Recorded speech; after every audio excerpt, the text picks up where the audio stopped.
আজকে আমরা কথা বলবো এমন এক পৌরাণিক অস্ত্র নিয়ে যার গল্পটা শুনলে সত্যি বলছি বিশ্বাস করা কঠিন হয়ে যায়।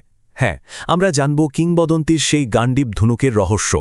দেখুন, গান্ডীবকে যদি শুধু একটা অস্ত্র ভাবা হয় তাহলে কিন্তু মস্ত বড় ভুল হবে।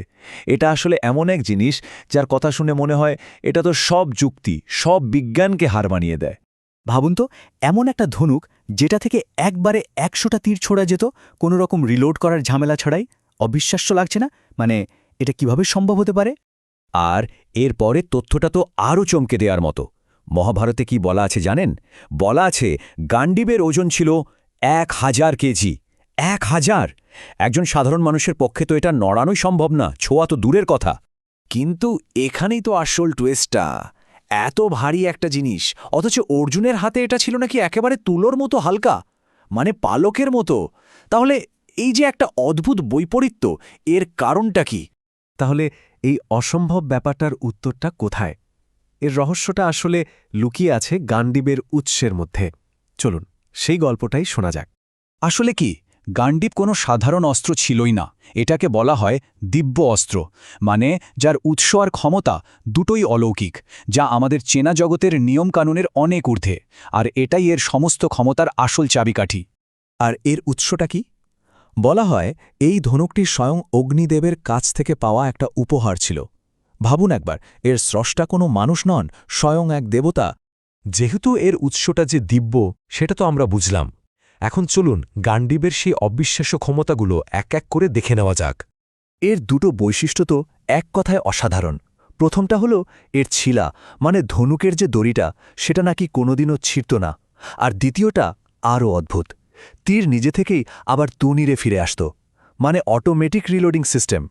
শুধু এটাই নয়, এই ধনুক থেকে যে তীর বেরোত তার গতি ছিল বাতাসের চেয়েও বেশি।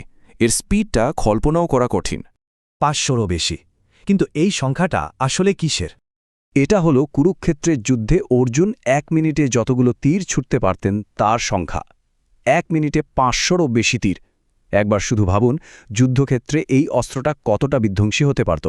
তবে গান্ডীবের সবচেয়ে ভয়ঙ্কর ক্ষমতা হয়তো এর শক্তি বা গতি ছিল না, ছিল এর শব্দ। হ্যাঁ, ঠিকই শুনছেন, এর শব্দ। চলুন এই ব্যাপারটা একটু ভালো করে বোঝা যাক। বলা হয় যখন গান্ডীবের ছিলাটা স্রেফ একটু টেনে ধরা হতো, তাতেই যে গর্জন হতো, সেই আওয়াজটা এতটাই ভয়ঙ্কর ছিল যে শত্রুরা যুদ্ধ করার আগেই ভয় পালিয়ে যেত। মানে এটা শুধু একটা অস্ত্র ছিল না, একটা সাইকোলজিক্যাল ওয়েপেনও ছিল। এখনকার দিনের বিজ্ঞানীরা এই প্রাচীন বর্ণনাটার সাথে একটা আধুনিক ধারণার মিল খুঁজে পান।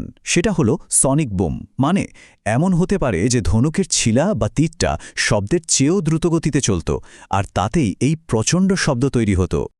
আচ্ছা, আমরা তো জানলাম গান্ডীব কি ছিল, তার ক্ষমতা কেমন ছিল, কিন্তু এর পর কি হল?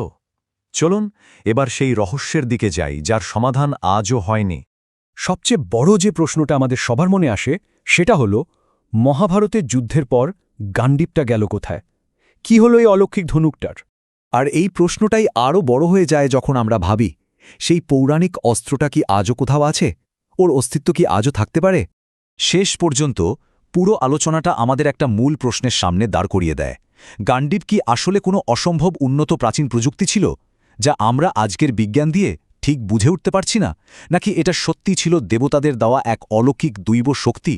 এর আসল উত্তরটা কি, সেই ভাবনাটা না হয় আপনাদের জন্যই তোলা থাকলো।